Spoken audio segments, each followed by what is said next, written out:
Never take no for an answer. I mean, you just dog them till they just slap you senseless. So, you know, when you do these interviews, it's all about finding their sweet spot.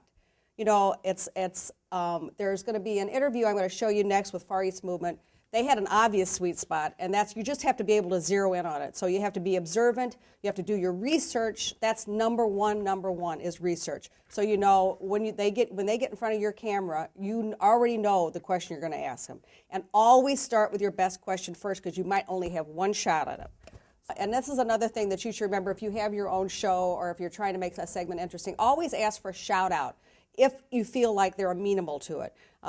You know, I've done this with a lot of celebrities, and when they say, hey, watch 312, you know, blah, blah, blah, you could add all those together for an incredible show opener with all these celebrities and say, and shouting the name of your show. I mean, that is just it. And so if you could ever catch that with anybody you interview, always get it. Even if at the time you don't even know what you're going to do with it, there's always going to be something that's going to be special about it.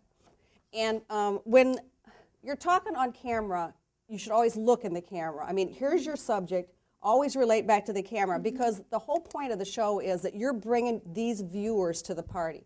You want to treat them like they're standing right next to you, like you would say, oh my God, did you hear what he just said? So give an aside always right into the camera lens when you're interviewing somebody. Otherwise, it's just them watching you, and you want to engage them. So you want to look in the camera and talk.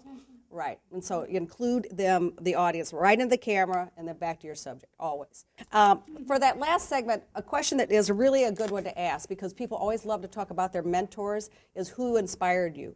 So you should put that in your toolbox, because that is always something that people want to talk about, and you'll always get a great answer from them.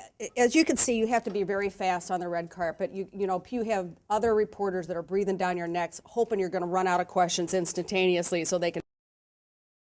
So your whole goal is to make sure you keep them talking. Now, sometimes I have done this at the expense of missing questions, you know, their answers to questions, because I'm so anxious to not allow dead air, which is not a good thing to do, because you want to let everybody obviously finish their thoughts.